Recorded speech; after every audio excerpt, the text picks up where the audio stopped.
Good afternoon, everyone. My name is Chris Colangelo. I'm in charge of marketing and communications here at Epic. I'd like to welcome you to Developing a Productive Center of Influence Network, our January installment of Epic Insight. It's pretty well known that building and maintaining a strong referral network is a vital element of success in both sales and relationship management in this industry. And joining us today to give us a referral network how-to lesson is Michael Dixon, the Director of Organizational Development for Pole Consulting and Training.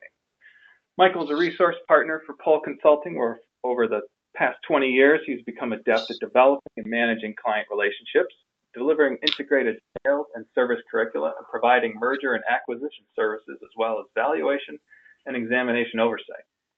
Before I turn the reins over to Michael, a quick reminder that your line will be muted throughout the presentation, but if you have any questions during the session, feel free to enter them in the questions panel in the GoToWebinar system, and we will address them at the end of the session.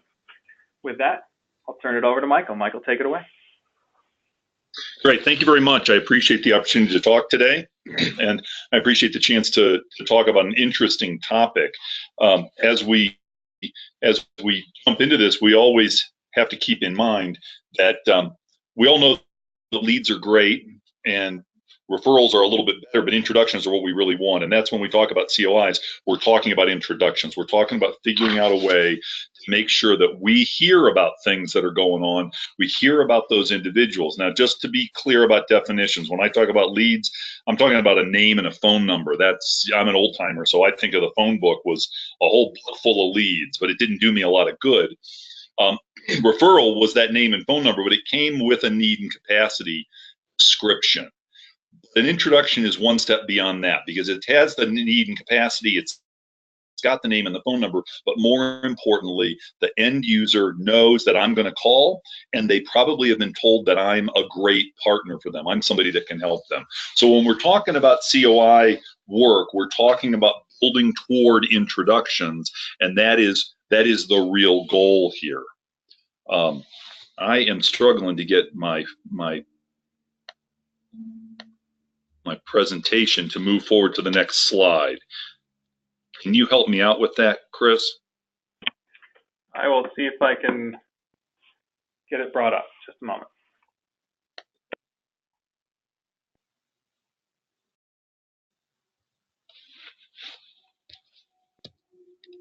There we go.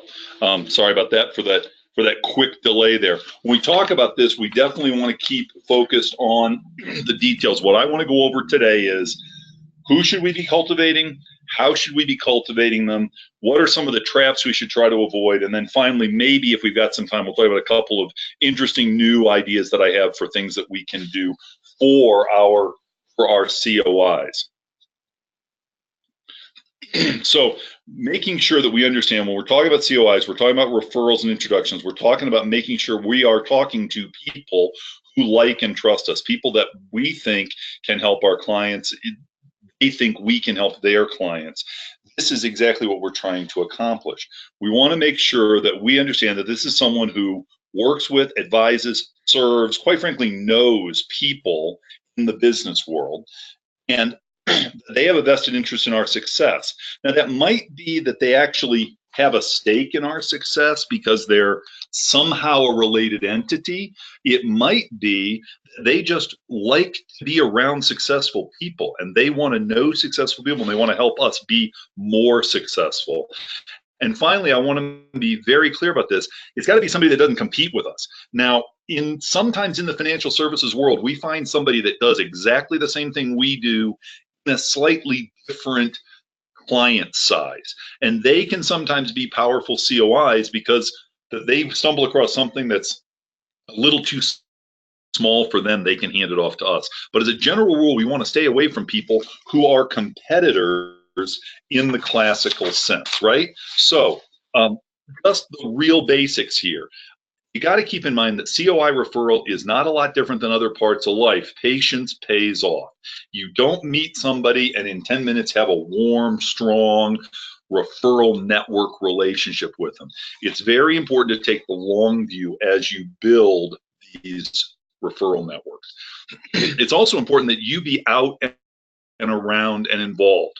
We talk a lot about joining organizations, being part of organizations, organizations, both in the industry and in the community, you got to be seen being there, but you also have to be seen doing something. And that's a critically important feature. We talk in our firm a lot about the difference between networking and just showing up. I'm not picking on any individual organization. Please don't take that away from my comments.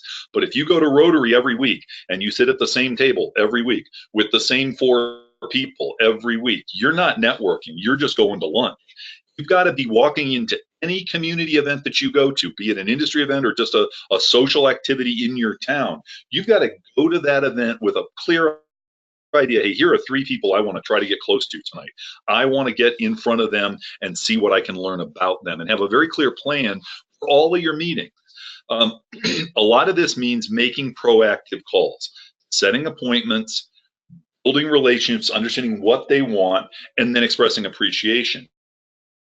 Calling on COIs is the same as calling on prospects. It takes some planning, some background work. It takes some follow-up work. It takes a lot of involvement over a long period of time. And we want that to be the basis of a strong reciprocal relationship. Now, when you're cultivating COIs, the metaphor that we like to have it is gardening. You don't plant the seed and get results right away. It takes some time. You have to maintain consistent contact over time, care and nurture these relationships. It also means that at the meta level, at the higher level, you got to allocate time in your weekly plan. Maybe it's a half a day, maybe it's an hour here, maybe it's Friday afternoon, whatever that is. Allocate time to be thinking about your COIs.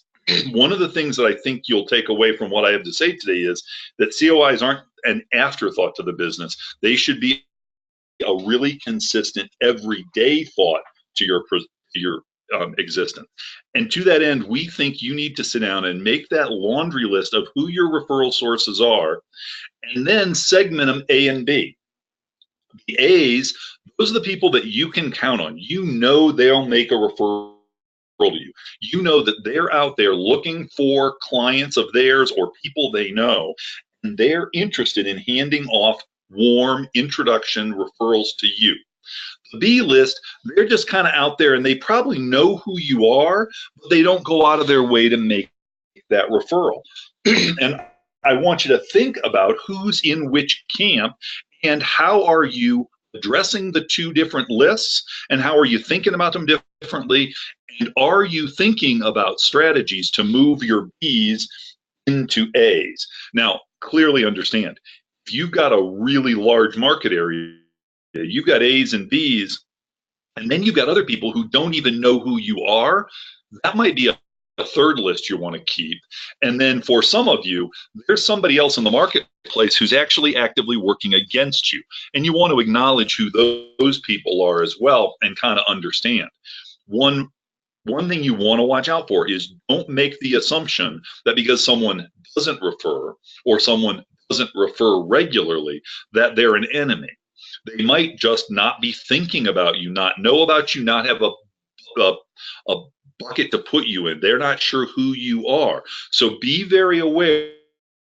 Know who your A's are, and that's probably a very small list. Know who your B's are, probably a much larger list. And then those other lists if you need to worry about them.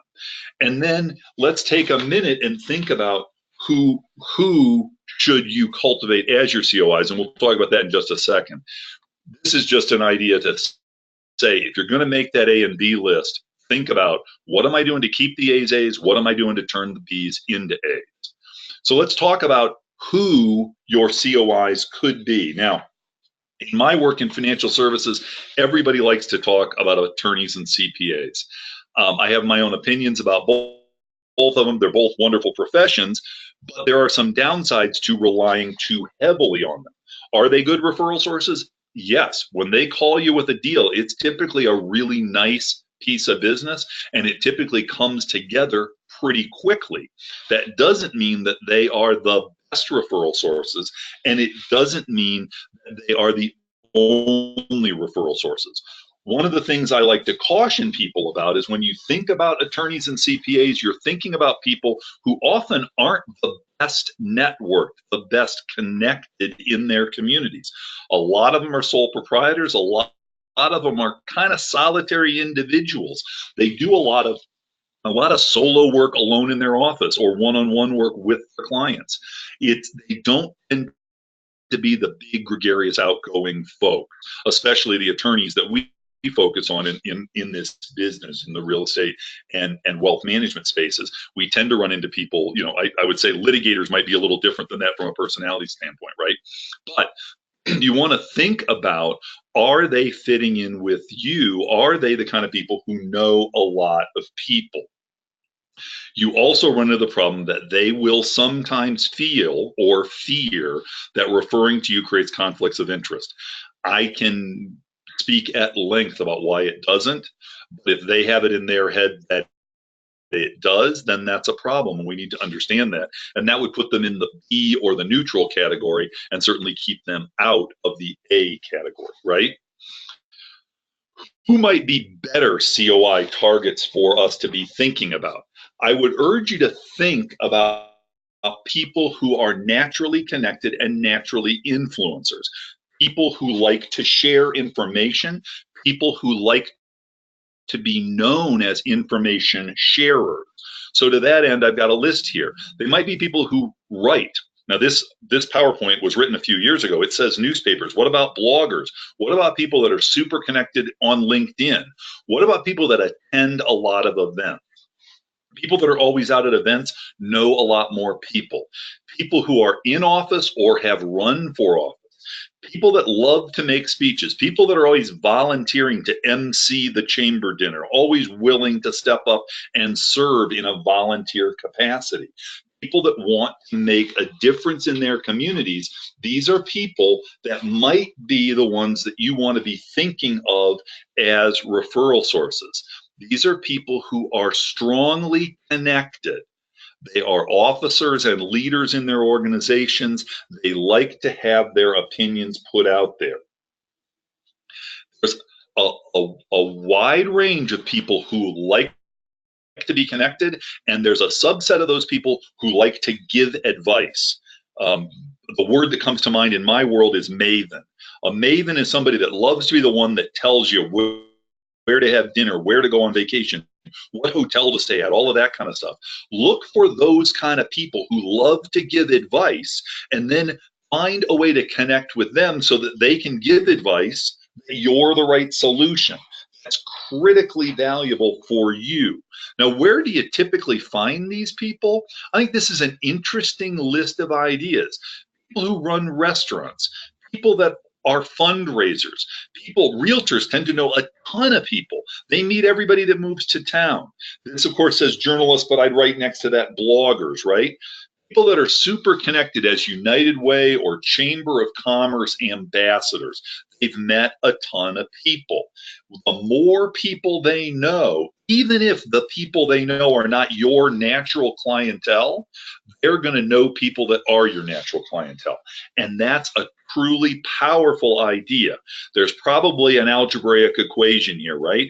If somebody knows 500 people, but only 20% of them are your natural customers, that's better than somebody who knows 100 people, or all your natural customers. Most of them aren't interested, right? This is about trying to figure out the rule of large numbers and casting a really, really broad net. So looking for business owners, leaders in the community, people that serve with large employers. They tend to know each other in an industry group or in a regional group. Who are the people that are the most connected and are able to make those connections for you? So what we might say is that inner circle of COIs, that's your attorney, accountant, CPA, that kind of stuff. But then who are these other people around the outer edge? I originally had this idea more than 30 years ago when I was in another industry, and I was in an industry that thrived on new businesses moving to my community, and all of my competitors were running around trying to be the first one to know everybody. I went the other direction and got to know all the commercial real estate guys in my market because they would know when a new business was moving to town. And by getting the commercial real estate person as my COI, I was a month or 2 or 3 months ahead of my competitor. Think about who knows a lot of people and who knows a lot of people that are going to be entering your space or are in your space and are looking to make a move. There's this second level of folks that you want to keep in mind. So I would ask you to think about this. Who do you target? Don't worry about industry. Just worry about the people that you know who know the most people. And if you made a list of 20 people that you know who know the most people, and then called them up and met with them. And I always say, don't call all 20, because what are you going to do with 20 people in 1 week? Call 5 a week for 4 weeks. Offer to come have coffee or lunch. Now, some of these people you don't know in a professional capacity. You know them in a social capacity, and that's a critical distinction.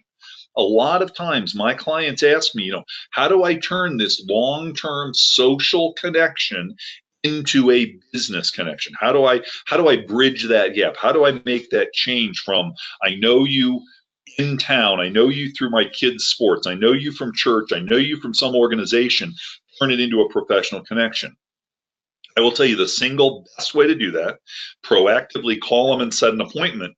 And when you go to the appointment, whether it's in a coffee shop or in an office, first thing you do after you've gotten through the pleasantries and the social catching up is open your folio with a legal pad and a pen and ask them some questions. The minute you put a pad and a pen in front of you, maybe even a form, if you have some kind of a profile or discovery form, putting a form and a pad and a pen in between two people that know each other socially instantly turns it into a business conversation. And instantly they know that you have a purpose to the meeting. And they may push back and say, hey, wait, what are you doing here? And you can say, look, I'm trying to grow my business this year. And one of the ways I've decided to do it is to meet with the people that I know that I think are the most likely to be able to help me.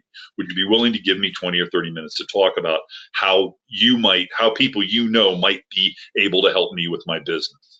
Set aside time to do this. Make it a part of your regular week. In my profession, I'm on the road a lot of the time. In fact, this week I'm in Cheyenne, Wyoming.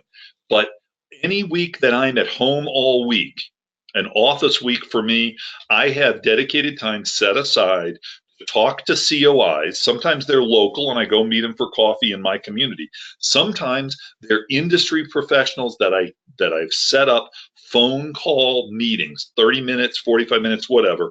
And I've set aside time in my calendar to make sure that happens. And I'm very dedicated about that because it's how I am able to keep my business growing. Now, once we've identified who these people are that we want to have these relationships with, we want to talk a little bit about how we build that relationship, right? So part of this is not a lot different than talking to a prospect. It's all about getting to know them, getting to know what motivates them, getting to know what moves them, and making sure that they understand the reverse about you, right? So part of that conversation is not telling them your resume, not telling them your company story, not telling them about you, because the best way to cultivate a relationship is to show interest in the other party, not in talking about yourself. So as you go through that process, learning about them, constantly putting the ball back in their court to answer another open-ended question, to tell you more about what they do, that is the key.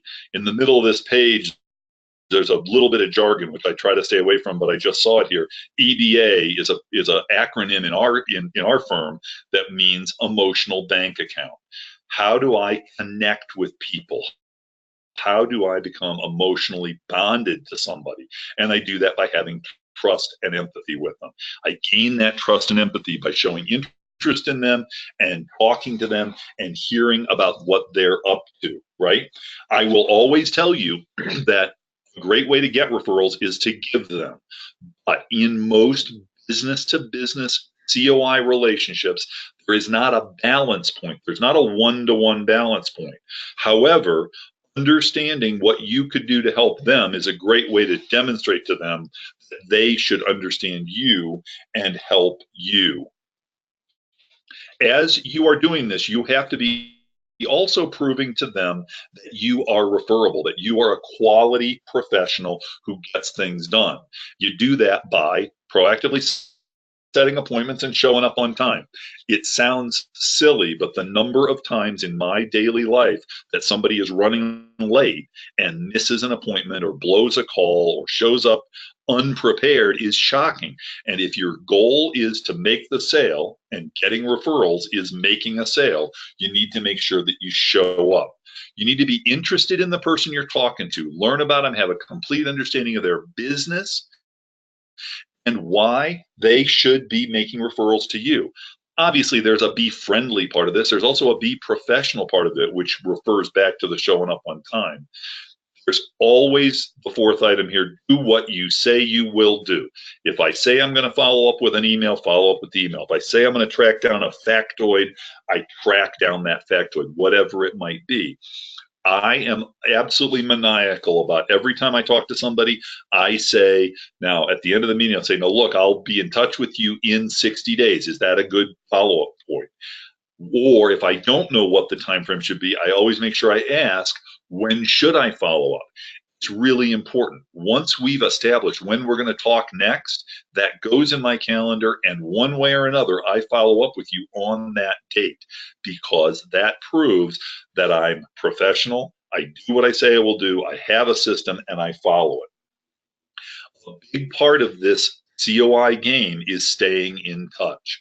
A lot of people tell me, oh, COI, that's really a difficult system. You know, people send referrals to the last person that saw them. Well, that is unfortunate. And if that's the best you're going to do with somebody, that's the best you're going to do with them, you better make sure you're always the last one to see them. On the other hand, if you're cultivating these referrals and demonstrating your value, I would hope you can set yourself apart from some of those other folks who are trying to make this same connection, right? Staying in touch is one of the best ways you prove that you are referable.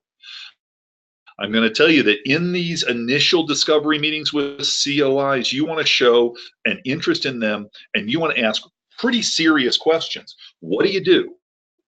What do you specialize in? What is it that you really are expert at? What sets you apart, you and your company apart from everybody else? What type of business do you really want? And I got to be honest with you, when I'm talking to a COI and I say, what kind of business do you really want? And they say they want everything, I know they're not serious, because they aren't focused on what they really want. I want to talk to them about how a shared client would be managed. And I don't mean the brochure, I don't mean the marketing PR speak. And let's talk about it. How would that work? At what point in your service would you hand somebody off to me? At what point in my service would I hand them off to you? How would that work? How would, if I sent you a client, how would you do it? And I want to ask these questions so that I can understand my potential partner. I also want to ask these questions so that I show I'm concerned and interested in my clients and in them and their business. The reality is, I started asking serious questions like that, they're going to start asking serious questions too. And oddly enough, I'll tell you, they're going to ask exactly the same questions that I asked. They want to know the same stuff about me that I want to know about them. It's helpful to know, if we get to this level of the conversation, I know they're really engaged. It also begs the question that I better know the answers. I better know exactly what I want, exactly what space I want to be in, exactly where I want to take this. So make sure that you know the answers and you're ready to respond to them before you get yourself to this stage. After you've gotten a little farther into it, you're going to go a couple of other stages. You may get into a situation where it's not going so well. Maybe they're not ready to talk to you yet. Well, then maybe we got to back up a step and say, hey, wait a minute, what have you heard about my organization? When do you make referrals? Who do you currently refer to? What's it going to take for me to be part of this?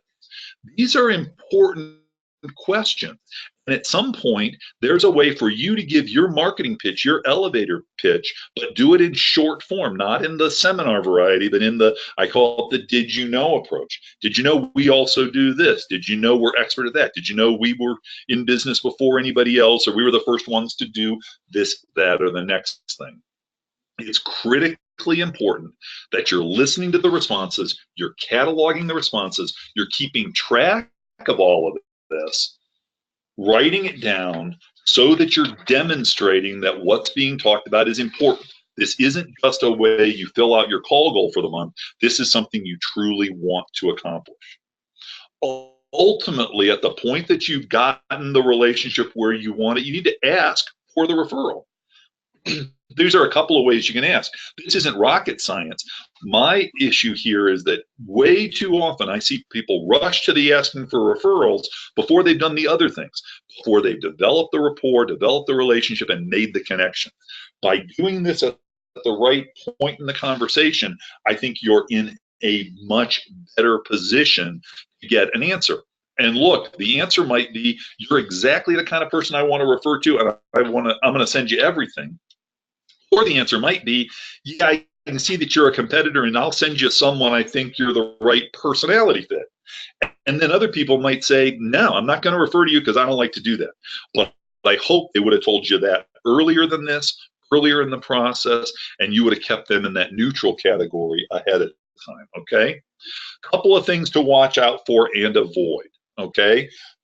When you're identifying targets, I don't know exactly where you guys are in this, but you know what? There is no need for you to intensely communicate investment processes or intensely communicate your service methodology, how you staff your customer service, blah, blah, blah, blah, blah, blah, blah. It says here, they hear it all the time.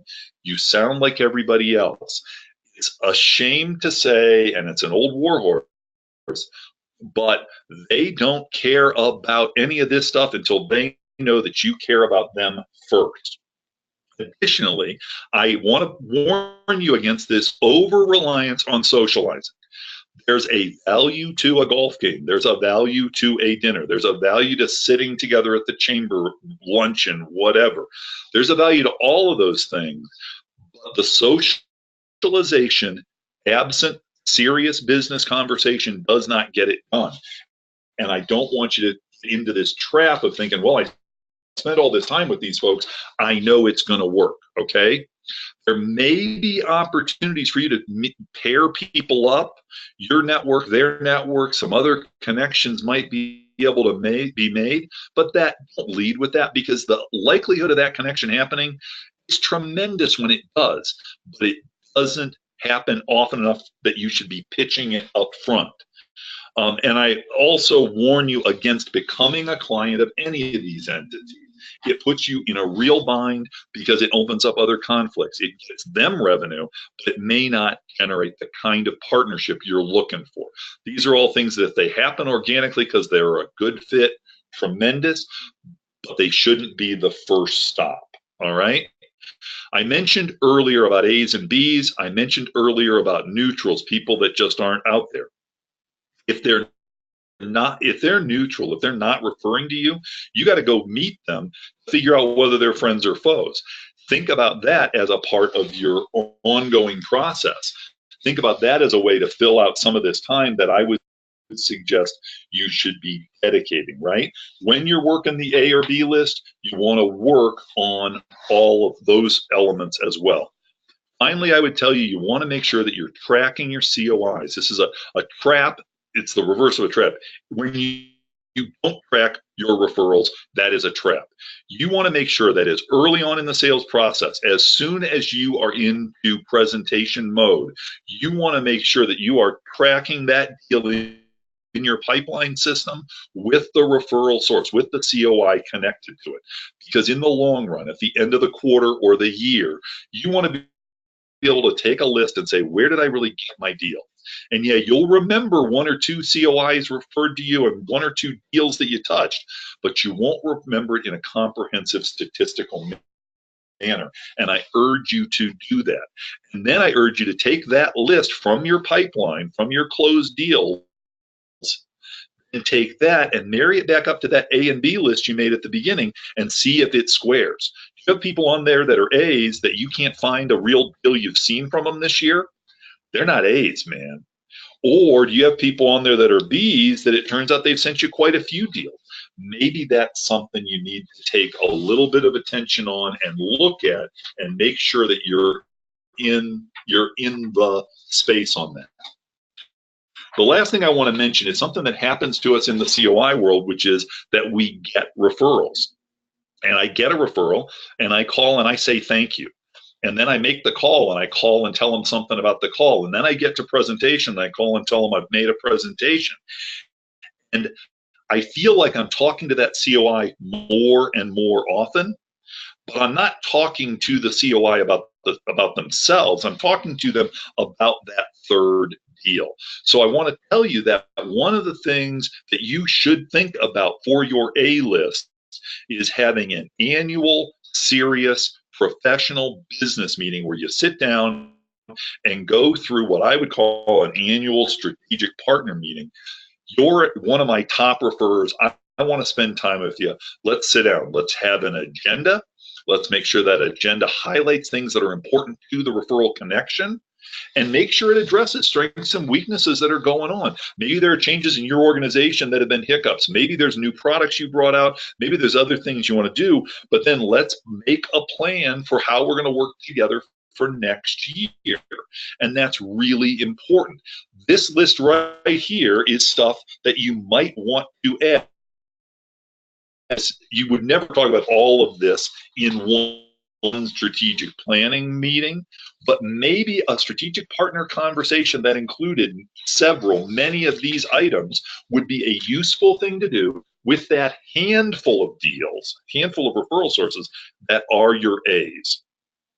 Let's sit down once a year, not talk about the deals we've transacted between each other, but sit down and talk about how we're working together and how our businesses are evolving and changing in such a way that we can keep this thing fresh and true. I actually had a referral source call me last week and suggest this exact type of meeting. And we got on a conference call one day last week, and in the 30,000 foot overview that they gave to us, they mentioned a product we did not know they had. And it was a product that one of our clients needed about 90 days ago. And we didn't know that one of our key partners had that product. They had never told us. Or if they told us in the form of a press release or a PR announcement that, quite frankly, we didn't read. We didn't notice it. So these kinds of meetings, whether you think of them as annual or whether you think of them as quarterly or how you think about this, make sure you're keeping each other up to date about yourselves and themselves, not just about the deals that you have passed back and forth. I will tell you that this is a really important topic. It is a new way of thinking about your referral sources. I'm going to speed through this. I'm going to tell you that I will say the last thing I'll actually specifically comment on is I'm becoming more and more convinced as we are becoming more and more an electronic networked world that handwritten thank you notes may be the new thing that you need to try to do to set yourself apart. And I would urge you to think about what you could do in 3 minutes or 4 minutes writing a handwritten thank you note to somebody. It truly will set you apart and get their attention in a way that an email or a blog post or a LinkedIn announcement or an instant message or a chat isn't going to get to them. It's a different communication style that used to be everything, and now nobody's doing it. And I would urge you to at least consider that as an option. It's really critically important to think about how you're building, growing, identifying, and staying connected to your COIs. And with that, I'll bring this to an end and say thank you. And I'm happy, of course, to answer any questions. Thank you, Michael. We'll throw the one question we had out to you. What type of tools or systems could you share or recommend for managing your network and your contacts and that sort of thing? Well, I'm a dedicated user of CRM or CMS systems, whatever you want to call them. Used them for many, many years. I don't promote any specific system. Because I'm a consultant, it's my job to be friendly with everybody, right? I would tell you that if you're a sole practitioner, go buy a system off the shelf for a couple $100 at a software store, or if you're a Google user, you can use Insightly, I think is what they call their product. Um, any of those will work. However, to be honest, I keep my pipeline in Excel because I find it easier. And my pipeline is anybody I'm talking to about a specific deal. I do not have a sheet on my pipeline of my COIs. They're actually in my CRM system. But you can do this very, very easily. I mean, you could do it on a legal pad if you had to. It's really the technology application has to do with how many of you on your team and how networked or shared does your data have to be. If you're a solo practitioner, index cards and legal pads are still about as effective as anything else. If you need to be able to work as a team and share information, I'm going to tell you, as a rule, you're probably better off going to one of the cloud systems, and that means for all the expense it brings, it means Salesforce, or it means doing something like Insightly. Great. Well, thank you, Michael, and thank you to everyone for joining us today. Over the next day or so, you'll receive an email with links to a recording of today's session, as well as a copy of the presentation. And also keep an eye on your email for an invite to the next installment of Epic Insight. We hope to see you there. Have a great afternoon.